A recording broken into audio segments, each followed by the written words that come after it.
ನಮಸ್ಕಾರ ವೀಕ್ಷಕರೇ, ಕರ್ನಾಟಕ ಟಿವಿಯ ಪ್ರೈಮ್ ಟೈಮ್ ನ್ಯೂಸ್ಗೆ ಸ್ವಾಗತ. ನಾನು ಯೋಗೇಶ್ ಈಶ್ವರ್. ಜನವರಿ 22ರ ಅಯೋಧ್ಯೆ ರಾಮ ಮಂದಿರ ಉದ್ಘಾಟನೆ ಸಂದರ್ಭದಲ್ಲಿ ಗೋಧ್ರಾ ಮಾದರಿಯ ಅಪಾಯದ ಸಂಭವ ಇದೆ. ಯಾತ್ರಾರ್ಥಿಗಳ ರಕ್ಷಣೆಗೆ ಸರ್ಕಾರ ಮುಂದಾಗಬೇಕು. ಕಾಂಗ್ರೆಸ್ ಮುಖಂಡನ ಹೇಳಿಕೆ. ಬಿಕೆ ಹರಿಪ್ರಸಾದ್ ಒಬ್ಬ ದೇಶದ್ರೋಹಿ. ಕಾಂಗ್ರೆಸ್ ನಾಯಕರ ವಿವಾದಾತ್ಮಕ ಹೇಳಿಕೆಗೆ ಬಿಜೆಪಿಗರು ಕೆಂಡಾಮಂಡಲ. ಬಿಎಸ್ ಯಡಿಯೂರಪ್ಪನವರನ್ನ ಬಂಧಿಸಿದ್ದಂತಹ ಸರ್ಕಾರ, ಬಿಜೆಪಿ ಸರ್ಕಾರ ಹಿಂದೂ ವಿರೋಧಿಯೇ? ಬಿಜೆಪಿಗರಿಗೆ ಸಿಎಂ ಸಿದ್ದರಾಮಯ್ಯ ಪ್ರಶ್ನೆ. ಕರಸೇವಕ ಶ್ರೀಕಾಂತ್ ಪೂಜಾರಿ ವಿರುದ್ಧ ಇದೆ 16 ವಿವಿಧ ಕೇಸ್ಗಳು. ಹುಬ್ಬಳ್ಳಿಯಲ್ಲಿ ಹುಬ್ಬಳ್ಳಿ ಧಾರವಾಡ ಕಮಿಷನರ್ ಹೇಳಿಕೆ. ಭಾರತ ದಕ್ಷಿಣ ಆಫ್ರಿಕಾ ದ್ವಿತೀಯ ಟೆಸ್ಟ್ ಪಂದ್ಯ. ಸಿರಾಜ್ ದಾಳಿಗೆ ತತ್ತರಿಸಿ ಹೋದ ಹರಣಗಳು. 55ಕ್ಕೆ ಮೊದಲ ಇನ್ನಿಂಗ್ಸ್ ನಲ್ಲಿ ಆಲ್ ಔಟ್. ಜನವರಿ 22ರಂದು ಅಯೋಧ್ಯೆಗೆ ತೆರಳುವವರಿಗೆ ಸರ್ಕಾರ ರಕ್ಷಣೆ ನೀಡಬೇಕು. ಗೋಧ್ರಾ ದುರಂತದ ರೀತಿ ಮತ್ತೆ ಅಪಾಯ ಸಂಭವಿಸುವ ಮಾಹಿತಿ ಇದೆ. ನಮಗೂ ಮಾಹಿತಿ ಸಿಗುತ್ತಿದೆ. ಹೀಗಾಗಿ ಅಯೋಧ್ಯೆಗೆ ತೆರಳುವವರಿಗೆ ರಕ್ಷಣೆ ಒದಗಿಸುವ ಕೆಲಸ ಆಗಬೇಕೆಂದು ಕಾಂಗ್ರೆಸ್ ಮುಖಂಡ ಎಂಎಲ್ಸಿ ಬಿಕೆ ಹರಿಪ್ರಸಾದ್ ಸ್ಫೋಟಕ ಹೇಳಿಕೆ ನೀಡಿದ್ದಾರೆ. ಬೆಂಗಳೂರಲ್ಲಿ ಮಾತನಾಡಿದ ಅವರು, ರಾಮ ಮಂದಿರ ಉದ್ಘಾಟನಾ ಕಾರ್ಯಕ್ರಮ ಧಾರ್ಮಿಕ ಕಾರ್ಯಕ್ರಮವಲ್ಲ, ಇದೊಂದು ರಾಜಕೀಯ ಕಾರ್ಯಕ್ರಮ ಎಂದರು. ಧಾರ್ಮಿಕ ಕಾರ್ಯಕ್ರಮ ಆಗಿದ್ದರೆ ಧಾರ್ಮಿಕ ಮುಖಂಡರು ಭಾಗಿಯಾಗಬೇಕಿತ್ತು. ಶಂಕರಾಚಾರ್ಯರು ಮೂಲ ಗುರುಗಳು, ಅವರ ರೀತಿ ಯಾವುದೇ ಧರ್ಮಗುರುಗಳು ಈ ಕಾರ್ಯಕ್ರಮವನ್ನು ನಡೆಸಿಕೊಟ್ಟಿದ್ರೆ ಅದು ಧಾರ್ಮಿಕ ಕಾರ್ಯಕ್ರಮ ಆಗ್ತಿತ್ತು. ಆಗ ನಾವು ಆಮಂತ್ರಣ ಇಲ್ಲದೆ ಉದ್ಘಾಟನೆ ಹೋಗ್ತಿದ್ವಿ. ಆದರೆ ಈಗ ನಡೆಯುತ್ತಿರುವ ರಾಜಕೀಯ ಕಾರ್ಯಕ್ರಮ, ಪ್ರಧಾನಿ ನರೇಂದ್ರ ಮೋದಿ, ಅಮಿತ್ ಶಾ ಉದ್ಘಾಟನೆಗೆ ಬರುತ್ತಿದ್ದಾರೆ. ಅವರೇನು ಧರ್ಮಗುರುಗಳ? ಇದು ರಾಜಕೀಯ ಕಾರ್ಯಕ್ರಮ. ಅವರ ಧರ್ಮ ಯಾವುದು ಅಂತ ಗೊತ್ತಾಗಿಲ್ಲ ಅಂತ ಹೇಳಿದ್ರು. ಅಯೋಧ್ಯೆ ಇತಿಹಾಸಕ್ಕೂ ಪುರಾಣಕ್ಕೂ ಬಹಳ ವ್ಯತ್ಯಾಸ ಇದೆ. ಇದು ನನ್ನ ವೈಯಕ್ತಿಕ ಅಭಿಪ್ರಾಯ. ಪಕ್ಷದ ಅಭಿಪ್ರಾಯಕ್ಕೆ ಇದಕ್ಕೂ ಸಂಬಂಧ ಇಲ್ಲ ಎಂದು ಸ್ಪಷ್ಟಪಡಿಸಿದರು. ನಮಗೆ ಸಿದ್ದರಾಮಯ್ಯ ಅವರೇ ರಾಮ ಎಂಬ ಆಂಜನೇಯ ಅವರ ಹೇಳಿಕೆಗೆ ಮಾತನಾಡಿದವರು, ಎಲ್ಲರಿಗೂ ಭಕ್ತರು ಇರ್ತಾರೆ. ಕೈಲಾಸ ಆಶ್ರಮದ ನಿತ್ಯಾನಂದ ಸ್ವಾಮೀಜಿಗೂ ಭಕ್ತರಿದ್ದಾರೆ. ಅದೇ ರೀತಿ ಮುಖ್ಯಮಂತ್ರಿ ಸಿದ್ದರಾಮಯ್ಯಗೂ ಕೂಡ ಭಕ್ತರಿರ್ತಾರೆ. ಅದನ್ನು ಅಷ್ಟೊಂದು ಗಂಭೀರವಾಗಿ ತೆಗೆದುಕೊಳ್ಳಬಾರದು ಅಂತ ಹೇಳಿದ್ದಾರೆ. ಈ ಹಿಂದೆಯೂ ಹಲವು ಬಾರಿ ಸಿದ್ದರಾಮಯ್ಯ ವಿರುದ್ಧ ಹರಿಪ್ರಸಾದ್ ಅವರು ವ್ಯಂಗ್ಯ ಲೇವಡಿಯ ಮಾತುಗಳನ್ನಾಡಿದ್ದಾರೆ. ಇದೀಗ ನಿತ್ಯಾನಂದ ಸ್ವಾಮೀಜಿಗೆ ಹೋಲಿಸುವ ಮೂಲಕ ಮತ್ತೊಮ್ಮೆ ಕುಹಕವಾಡಿದ್ದಾರೆ.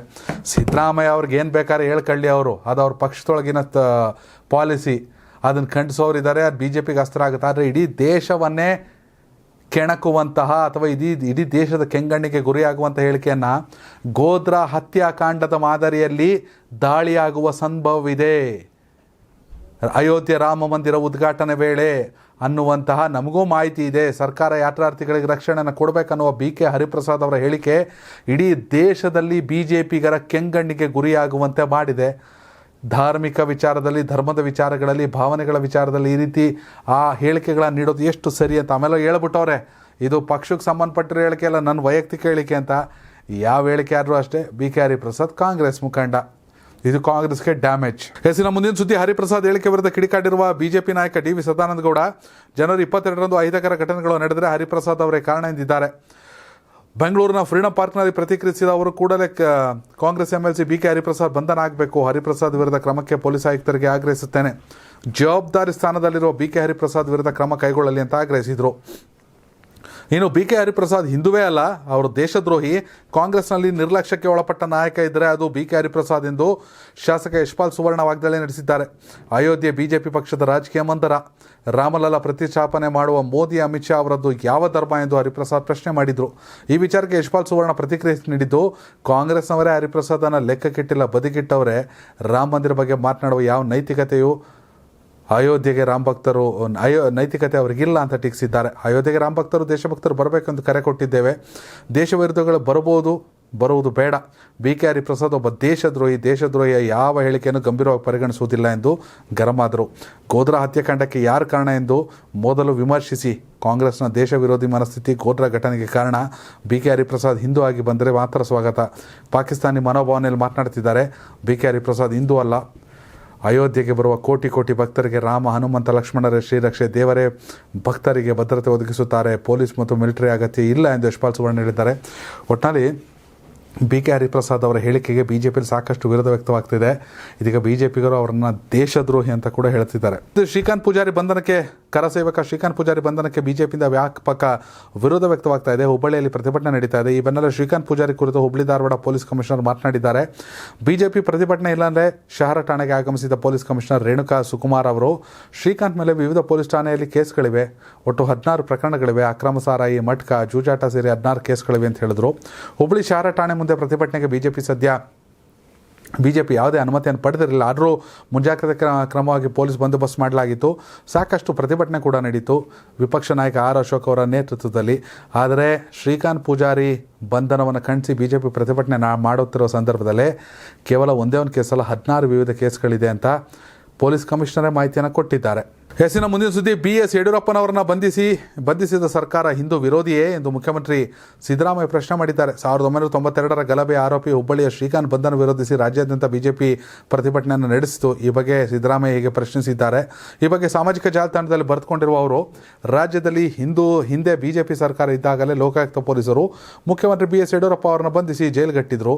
ಯಡಿಯೂರಪ್ಪನವರಿಗಿಂತ ದೊಡ್ಡ ಹಿಂದೂ ರಾಮಭಕ್ತ ಯಾರಿದ್ದಾರೆ? ಹಾಗಿದ್ರೆ ಆಗಿನ ಸರ್ಕಾರ ಹಿಂದೂ ವಿರೋಧಿಯೇ? BJP ಬಿಟ್ಟು ಬಿಡಿ, ಅದರ ಪರಿವಾರದ ನಾಯಕರು ಕೂಡ ಯಡಿಯೂರಪ್ಪನವ್ರನ್ನ ಬಂಧಿಸಿದ ಸರ್ಕಾರ ಹಿಂದೂ ವಿರೋಧಿ ಎಂದು ಕೂಗಾಡಲಿಲ್ವಲ್ಲ, ಯಾಕೆ ಈಗ ಈ ರೀತಿ ಕೂಗಾಟ ಎಂದು ಪ್ರಶ್ನಿಸಿದ್ದಾರೆ.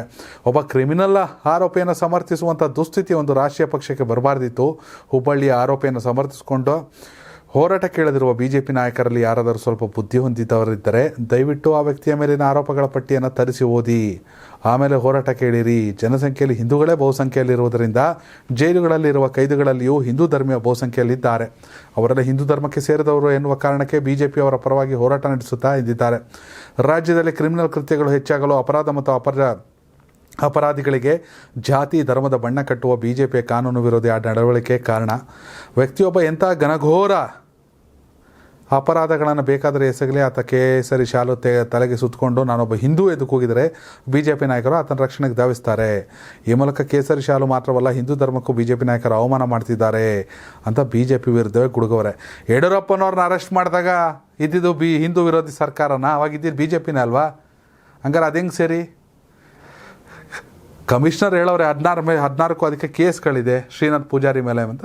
ಅಪರಾಧಿಯನ್ನು ಅಥವಾ ಕ್ರಿಮಿನಲನ್ನು ಬೆಂಬಲಿಸೋ ಕೆಲಸವನ್ನು ಕೇಸರಿ ಶಾಲೆ ಹಾಕಿಬಿಟ್ರೆ ಎಲ್ಲ ಸರಿಯಾಗಿಬಿಡುತ್ತಾ ಅನ್ನೋ ಸಿದ್ದರಾಮಯ್ಯ ಅವ್ರ ಪ್ರಶ್ನೆ. ಹೆಸಿನ ಮುಂದಿನ ಸುದ್ದಿ, ನಮ್ಮ ದೇಶ ಹಿಂದೂ ರಾಷ್ಟ್ರ ಆಗಬಾರ್ದು. ಹಿಂದೂ ರಾಷ್ಟ್ರವಾದರೆ ಅದಕ್ಕಿಂತ ದೊಡ್ಡ ಅಪಾಯ ಮತ್ತೊಂದಿಲ್ಲ. ಜಾತ್ಯತೀತತೆಯಿಂದ ಮಾತ್ರ ಅಭಿವೃದ್ಧಿ ಸಾಧ್ಯ. ಇದನ್ನು ನಾನು ಹೇಳಿದ್ದಲ್ಲ, ಇದನ್ನು ಅಂಬೇಡ್ಕರ್ ಅವರೇ ಹೇಳಿದ್ದಾರೆ ಎಂದು ಮುಖ್ಯಮಂತ್ರಿ ಸಿದ್ದರಾಮಯ್ಯನವರ ಪುತ್ರ ಮಾಜಿ ಶಾಸಕ ಯತೀಂದ್ರ ಸಿದ್ದರಾಮಯ್ಯ ಹೇಳಿದ್ದಾರೆ. ದಾವಣಗೆರೆ ತಾಲೂಕಿನ ರುದ್ರನಕಟ್ಟೆ ಗ್ರಾಮದಲ್ಲಿ ನಡೆದ ಸಂಗೊಳ್ಳಿ ರಾಯಣ್ಣ ಪ್ರತಿಮಾ ಪ್ರತಿಷ್ಠಾನ ಕಾರ್ಯಕ್ರಮದಲ್ಲಿ ಮಾತನಾಡಿದ ಅವರು, ನಮ್ಮ ದೇಶ ಹಿಂದೂ ರಾಷ್ಟ್ರವಾದರೆ ದೇಶಕ್ಕೆ ತೊಂದರೆ. ನಮ್ಮ ದೇಶವು ಪಾಕಿಸ್ತಾನ ಅಥವಾ ಅಫ್ಘಾನಿಸ್ತಾನದ ರೀತಿ ಆಗುತ್ತೆ. ಪಾಕಿಸ್ತಾನ ಮತ್ತು ಅಫ್ಘಾನಿಸ್ತಾನ ಧರ್ಮದ ಹೆಸರಲ್ಲಿ ಸರ್ವಾಧಿಕಾರ ಮಾಡಿ ದಿವಾಳಿಯಾಗಿದೆ. ನಮ್ಮ ದೇಶ ಜಾತ್ಯತೀತವಾದ ದೇಶವಾಗಿದ್ದು ಅದನ್ನು ಬಿಟ್ಟು ಧರ್ಮದ ಹಿಂದೆ ಹೋದರೆ ಅಭಿವೃದ್ಧಿ ಆಗುವುದಿಲ್ಲ ಎಂದು ಹೇಳಿದ್ದಾರೆ. ಇವತ್ತು ಜಾತ್ಯತೀತ ತತ್ವಕ್ಕೆ ಅಪಾಯ ಬಂದಿದೆ. BJP ಹಾಗೂ ಮಾತೃ ಸಂಸ್ಥೆ RSS ಅಪಾಯ ಶುರುವಾಗಿದೆ. BJP ಅಂಗ ಸಂಘಟನೆಗಳು ಹಿಂದೂ ದೇಶ ಮಾಡೋಕ್ಕೆ ಹೊರಟಿದ್ದಾರೆ. ಇದಕ್ಕೆ ಅವಕಾಶ ಮಾಡಿಕೊಟ್ರೆ ನಮ್ಮ ದೇಶ ಕೂಡ ಪಾಕಿಸ್ತಾನ ಅಫ್ಘಾನಿಸ್ತಾನ ಆಗುತ್ತೆ ಎಂದು ಅವರು ತಿಳಿಸಿದ್ದಾರೆ. ಧರ್ಮದ ಮೇಲೆ ರಾಜಕೀಯ ಮಾಡುವ ಪಕ್ಷಗಳ ಬಗ್ಗೆ ನಾವು ಹುಷಾರಾಗಿರಬೇಕು. ಧರ್ಮದಿಂದ ಹಿಂದುಳಿದವರಿಗೆ ಮೇಲೇಳೋಕ್ಕೆ ಸಾಧ್ಯವಾಗ್ತಿಲ್ಲ. ಇತಿಹಾಸವನ್ನು ನೋಡಿ ನಾವು ಪಾಠ ಕಲಿಬೇಕು. ಇತಿಹಾಸ ನೋಡಿ ನಾವು ದೇಶವನ್ನು ಕಟ್ಟಬೇಕು. ನಮ್ಮ ದೇಶ ಉಜ್ವಲ ಭವಿಷ್ಯ ಇದೆ ಅಂತ ಅವರು ತಿಳಿಸಿದ್ದಾರೆ. ಯತೀಂದ್ರ ಸಿದ್ದರಾಮಯ್ಯ ಅವರು ಹೇಳಿಕೆ, ಅಂಬೇಡ್ಕರ್ ಅವರು ಹೇಳೋರೆ ನಮ್ಮ ದೇಶ ಹಿಂದೂ ರಾಷ್ಟ್ರವಾದರೆ ಅದಕ್ಕಿಂತ ದೊಡ್ಡ ಅಪಾಯ ಮತ್ತೊಂದಿಲ್ಲ ಅಂತ ತಂದೆ ರೀತಿಯ ಹೇಳಿಕೆಯನ್ನು ಕೊಟ್ಟವ್ರೆ. ಅಲ್ಲದೆ ಅಂಬೇಡ್ಕರ್ ಸಂವಿಧಾನ ಶಿಲ್ಪಿಯವರು ಅದನ್ನೇ ಮಾತನ್ನು ಹೇಳಿದರು ಅಂತ ಹೇಳಿದ್ದಾರೆ. ಹೀಗಾಗಿ ಜನ ಅದ್ರ ಬಗ್ಗೆ ಅಭಿಪ್ರಾಯ ವ್ಯಕ್ತಪಡಿಸ್ತಾರೆ. ಇನ್ನು ಮುಂದಿನ ಸುದ್ದಿ, ಚುನಾವಣಾ ಲಾಭಕ್ಕಾಗಿ ಕಾಂಗ್ರೆಸ್ ಸರ್ಕಾರ ಜಾರಿಗೆ ತಂದಿರುವ ಅಗ್ಗದ ಗ್ಯಾರಂಟಿಗಳು ಮಕ್ಕಳ ಭವಿಷ್ಯಕ್ಕೆ ಎರವಾಗಿವೆ ಎಂದು JDS ನಾಯಕ HD ಕುಮಾರಸ್ವಾಮಿ ವಾಗ್ದಾಳಿ ನಡೆಸಿದ್ದಾರೆ. ಶಾಲಾ ವಿದ್ಯಾರ್ಥಿಗಳು ಬಸ್ ಹತ್ತಲಾಗದೆ ಪರದಾಡ್ತಿರುವ ಮತ್ತು ಮಕ್ಕಳು ಹತ್ತುತ್ತಿದ್ದಂತೆ ಬಸ್ ಮುಂದಕ್ಕೆ ಚಲಿಸುತ್ತಿರುವ ವಿಡಿಯೋವೊಂದನ್ನು ಸಾಮಾಜಿಕ ಜಾಲತಾಣದಲ್ಲಿ ಹಂಚಿಕೊಂಡಿರುವ ಅವರು, ಮಹಿಳೆಯರಿಗೆ ಶಕ್ತಿ ತುಂಬುತ್ತೇವೆಂದು ಹೊರಟ ಕಾಂಗ್ರೆಸ್ ಪಕ್ಷದ ಸರ್ಕಾರ ಹೆತ್ತ ಮಕ್ಕಳ ಜೀವ ತೆಗೆಯುತ್ತಿದೆ ಎಂದು ಆಕ್ರೋಶ ವ್ಯಕ್ತಪಡಿಸಿದ್ದಾರೆ. ಶಕ್ತಿ ಯೋಜನೆ ಬಗ್ಗೆ ನನ್ನ ತಕರಾರು ಇಲ್ಲ, ಆದರೆ ವಿದ್ಯಾರ್ಥಿಗಳಿಗೆ ಪ್ರತ್ಯೇಕ ಬಸ್ ಸೌಲಭ್ಯ ಕಲ್ಪಿಸಬೇಕು ಎನ್ನುವ ಬೇಡಿಕೆಗೆ ನನ್ನ ಸಂಪೂರ್ಣ ಬೆಂಬಲವಿದೆ. ರಾಜ್ಯದ ಸರ್ಕಾರ ಕೂಡಲೇ ಈ ಬಗ್ಗೆ ತುರ್ತು ಕ್ರಮ ವಹಿಸಿ ಶಾಲಾ ಮಕ್ಕಳಿಗೆ ಪ್ರತ್ಯೇಕ ಬಸ್ ವ್ಯವಸ್ಥೆ ಕಲ್ಪಿಸಬೇಕೆನ್ನುವುದು ನನ್ನ ಆಗ್ರಹವಾಗಿದೆ ಎಂದು ಕುಮಾರಸ್ವಾಮಿ ಉಲ್ಲೇಖಿಸಿದ್ದಾರೆ. ಒಂದೆಡೆ ಬಸ್ಸುಗಳ ಕೊರತೆ, ಇನ್ನೊಂದೆಡೆ ಮಹಿಳೆಯರು ಪ್ರವಾಸಿ ತಾಣಗಳಿಗೆ ಮುಗಿಬಿದ್ದ ಪರಿಣಾಮ ಮಕ್ಕಳು ರಾತ್ರಿಯಾದರೂ ಮನೆ ತಲುಪುತ್ತಿಲ್ಲ ಎನ್ನುವ ವರದಿ ಆಘಾತಕಾರಿ. ಗ್ರಾಮೀಣ ಪ್ರದೇಶದಲ್ಲಿ ಈ ಸಮಸ್ಯೆ ದಿನಕ್ಕೆ ಬಿಗಡಾಯಿಸಿದೆ ಅಂತ. ನೀವು ಕೂಡ ದೃಶ್ಯಗಳಲ್ಲಿ ನೋಡ್ತಾ ಇದ್ದೀರಾ ಮಕ್ಕಳು ಹೆಂಗೆ ಪರದಾಡ್ತಿದ್ದಾವೆ ಅಂತ. ನಿಜ, ಪ್ರತ್ಯೇಕ ಬಸ್ ಬಿಡೋಕ್ಕಾಗುತ್ತೋ ಎಲ್ಲೋ ಗೊತ್ತಿಲ್ಲ, ಆದರೆ ಮಕ್ಕಳಿಗೆ ಅಂತ ಒಂದಷ್ಟು ಬೆಳಿಗ್ಗೆ ಮತ್ತು ಸಂಜೆ ಸಂದರ್ಭದಲ್ಲಿ, ಬೆಳಗ್ಗೆ ಶಾಲೆ ಶುರುವಾಗುವಾಗ ಅಥವಾ ಕಾಲೇಜ್ ಶುರುವಾಗುವಾಗ ಸಂಜೆ ಒಂದು ಇಷ್ಟೊತ್ತು ತನಕ ಅಂತ ಮಕ್ಕಳಿಗೆ ಹೆಚ್ಚಿನ ಅನುವಾನ ಮಾಡಿಕೊಟ್ರೆ ಒಳ್ಳೆಯದು. ದೊಡ್ಡವ್ರು ಸ್ವಲ್ಪ ನಿಂತ್ಕೊಂಡ್ರು ಏನಾಗಲ್ಲ.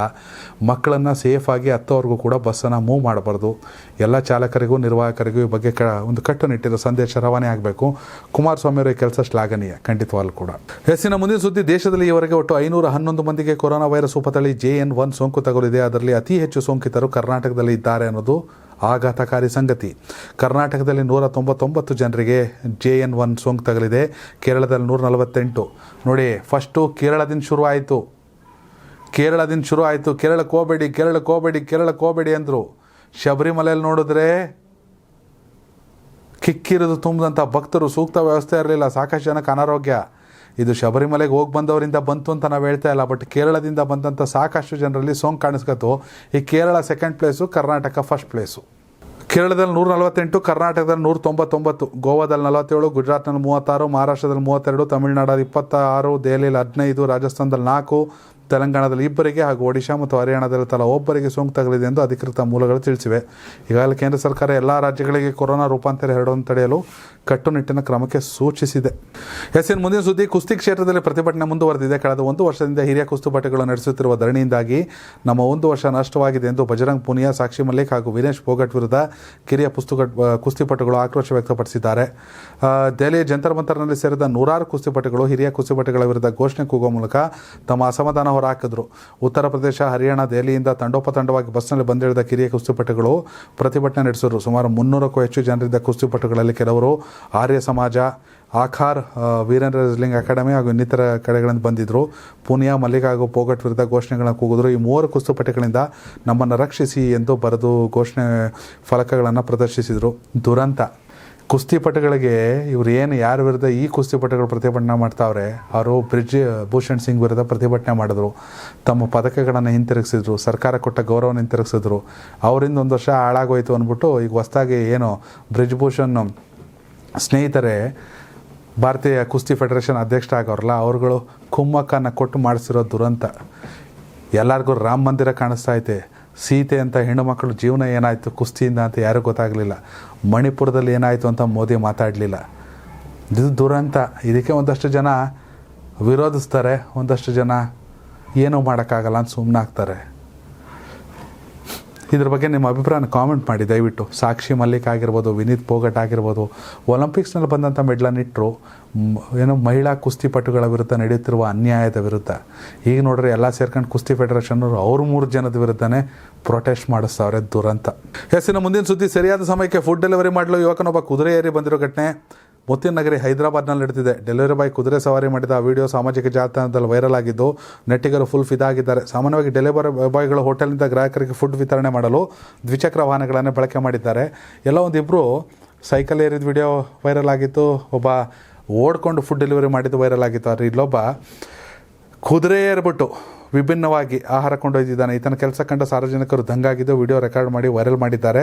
ಝೊಮ್ಯಾಟೊ ಡೆಲಿವರಿ ಬ್ಯಾಗ್ ಧರಿಸಿರುವ ಯುವಕ ಕುದುರೆ ಮೇಲೆ ಏರಿ ಹೀಗೆ ಬರಲು ಕಾರಣವಿದೆ. ನೆನ್ನೆ ಟ್ರಕ್ ಚಾಲಕರ ಮುಷ್ಕರದಿಂದಾಗಿ ಹೈದರಾಬಾದ್ ಸೇರಿದಂತೆ ದೇಶದ ಹಲವು ನಗರಗಳಿಗೆ ಪೆಟ್ರೋಲ್ ಖಾಲಿಯಾಗಿತ್ತು. ಪೆಟ್ರೋಲ್ ಬಂಕ್ಗಳಲ್ಲಿ 100 ವಾಹನ ಸಾವಿರ ಸಾಲುಗಟ್ಟಿ ನಿಂತಿದ್ರು. ಈ ದೃಶ್ಯವನ್ನು ನೋಡಿದ ಯುವಕ ಸಖತ್ ಪ್ಲ್ಯಾನ್ ಮಾಡಿದ್ದಾನೆ. ಬಂಕ್ನಲ್ಲಿ ಪೆಟ್ರೋಲ್ ಖಾಲಿಯಾಗಿದ್ದರಿಂದ ಕುದುರೆ ತಗೊಂಡು ಫುಡ್ ಡೆಲಿವರಿ ಮಾಡೋನು ವೈರಲ್ ಆಗಿದೆ ಹೈದರಾಬಾದಲ್ಲಿ. ಎಸ್ಸಿನ ಮುಂದಿನ ಸುದ್ದಿ, ಮೊಹಮ್ಮದ್ ಸಿರಾಜ್ ಅವರ ಬಿರುಗಾಳಿ ವೇಗದ ಬೌಲಿಂಗ್ ಎದುರು ದಿಕ್ಕೆಟ್ಟ ಆತಿಥೇಯ ದಕ್ಷಿಣ ಆಫ್ರಿಕಾ ತಂಡ ಭಾರತದ ವಿರುದ್ಧ 2ನೇ ಟೆಸ್ಟ್ ಪಂದ್ಯದ ಮೊದಲ ಇನ್ನಿಂಗ್ಸ್ನಲ್ಲಿ 55 ರನ್ಗೆ ಸರ್ವಪತನ ಕಂಡಿದೆ. ಮೊದಲ ಪಂದ್ಯದಲ್ಲಿ ಇನ್ನಿಂಗ್ಸ್ ಹಾಗೂ 32 ರನ್ಗಳ ಜಯ ದಾಖಲಿಸಿದ್ದ ಆತ್ಮವಿಶ್ವಾಸದ ಅಲೆಯಲ್ಲಿದ್ದ ಹರಣಗಳಿಗೆ ಸಿರಾಜ್ ಆಘಾತ ನೀಡಿದರು. ಟಾಸ್ ಗೆದ್ದು ಬ್ಯಾಟಿಂಗ್ ಆಯ್ದುಕೊಂಡ ನಾಯಕ ಡೀನ್ ಎಲ್ಗರ್ ಸೌತ್ ಆಫ್ರಿಕಾ ನಾಯಕ ಕೈ ಹಿಸ್ಕೊಳ್ಳುವಂತೆ ಮಾಡಿದ್ರು. ಇನ್ನಿಂಗ್ಸ್ ಆರಂಭಿಸಿದ ಏಡ್ರಿಯಾನ್ ಮಾರ್ಕ್ರಮ್ 2 ರನ್ಗೆ, ಡೀನ್ ಎಲ್ಗರ್ 4 ರನ್ಗೆ ಅವರನ್ನು ತಂಡದ ಮೊತ್ತ 8 ರನ್ ಆಗುವಷ್ಟರಲ್ಲಿ ಸಿರಾಜ್ ಔಟ್ ಮಾಡಿದ್ರು. ನಂತರ ಬಂದ ಟ್ರಿಸ್ಟನ್ ಸ್ಟಬ್ಸ್ಗೆ 3 ರನ್ಗೆ ಜಸ್ಪ್ರೀತ್ ಬುಮ್ರಾ ಪೆವಿಲಿಯನ್ ದಾರಿ ತೋರಿಸಿದ್ರು. ಬಳಿಕ ಸಿರಾಜ್ ಅಬ್ಬರ ಇನ್ನಷ್ಟು ಹೊರಾಯಿತು. ಟೋನಿ ಡಿ ಜೋರ್ಜಿ ಅವ್ರನ್ನ 2 ರನ್ಗೆ, ಡೇವಿಡ್ ಬೆಡಿಂಗ್ ಹ್ಯಾಮ್ ಅವ್ರನ್ನ 12 ರನ್ಗೆ, ಕೈಲ್ ವೇರಿಯನ್ ಅವ್ರನ್ನ 15 ಮತ್ತು ಮಾರ್ಕೋ ಯಾನ್ಸನ್ ಡಕ್ಔಟ್ ಅವರನ್ನು ಬೆನ್ನಟ್ಟದ್ರೊಂದಿಗೆ ಭಾರತಕ್ಕೆ ಮೇಲುಗೈ ತಂದುಕೊಟ್ರು. ಸಿರಾಜ್ ಕೇವಲ 15 ರನ್ಗೆ 6 ವಿಕೆಟ್ ಪಡೆದು ಮಿಂಚಿದ್ರು. ವೃತ್ತಿ ಜೀವನದ 2ನೇ ಟೆಸ್ಟ್ ಆಡ್ತಿರೋ ಮುಖೇಶ್ ಕುಮಾರ್ ಮತ್ತು ಬುಮ್ರಾ ತಲಾ 2 ವಿಕೆಟ್ ಪಡೆದು ಸಂಭ್ರಮಿಸಿ. ಹೀಗಾಗಿ ಆತಿಥೇಯ ತಂಡ 23.2 ಓವರ್ಗಳಲ್ಲಿ ಆಲ್ಔಟ್ ಆಯಿತು. ಈ ಪಂದ್ಯ ಗೆದ್ದು ಸರಣಿಯಲ್ಲಿ ಸಮಬಲ ಸಾಧಿಸುವ ಹಾಗೂ ಹೊಸ ವರ್ಷದ ಮೊದಲ ಜಯವನ್ನು ಪಡೆಯುವಂಥ ಅವಕಾಶವನ್ನು ರೋಹಿತ್ ಶರ್ಮಾ ತಂಡ ಇಟ್ಕೊಂಡಿದೆ. ಮೊದಲ ಟೆಸ್ಟಲ್ಲಿ ಹೀನಾಯವಾಗಿ ಸೋಲನ್ನು ಅನುಭವಿಸಿದ್ರು. ಈಗ ಎರಡನೇ ಟೆಸ್ಟ್ನ ಆರಂಭದಲ್ಲಿ ಸೌತ್ ಆಫ್ರಿಕಾ ತಂಡವನ್ನು ಮೊದಲನೇ ಇನ್ನಿಂಗ್ಸ್ನಲ್ಲಿ 55 ರನ್ಗೆ ಆಲ್ಔಟ್ ಮಾಡವ್ರೆ. ಸಿರಾಜ್ಗೆ 6 ವಿಕೆಟು, ಬುಮ್ರಾಗೆ 2 ವಿಕೆಟು, ಮುಖೇಶ್ ಕುಮಾರ್ಗೆ 2 ವಿಕೆಟು. ಎಸ್, ಸಿರಾಜ್ RCB ಅವರು ಖುಷಿ ಪಡಬೇಕಾಗಿರೋ ವಿಚಾರನ. ಹೌದಾ? RCBಲಿ ಹೇಗಿರಬೇಕು ತಂಡ, ಪ್ಲೇಯಿಂಗ್ 11? ನಿಮ್ಮ ಅಭಿಪ್ರಾಯನ ಕಾಮೆಂಟ್ ಮಾಡಿ. ಹಾಗೆ ಟೀಮ್ ಇಂಡಿಯಾಗೆ ಆಲ್ ದಿ ಬೆಸ್ಟನ್ನು ಹೇಳಿ. ಧನ್ಯವಾದಗಳು ವೀಕ್ಷಕರೇ. ಇದೇ ಇವತ್ತಿನ prime time news, Karnataka TV, ಕನ್ನಡಿಗರ ಧ್ವನಿ.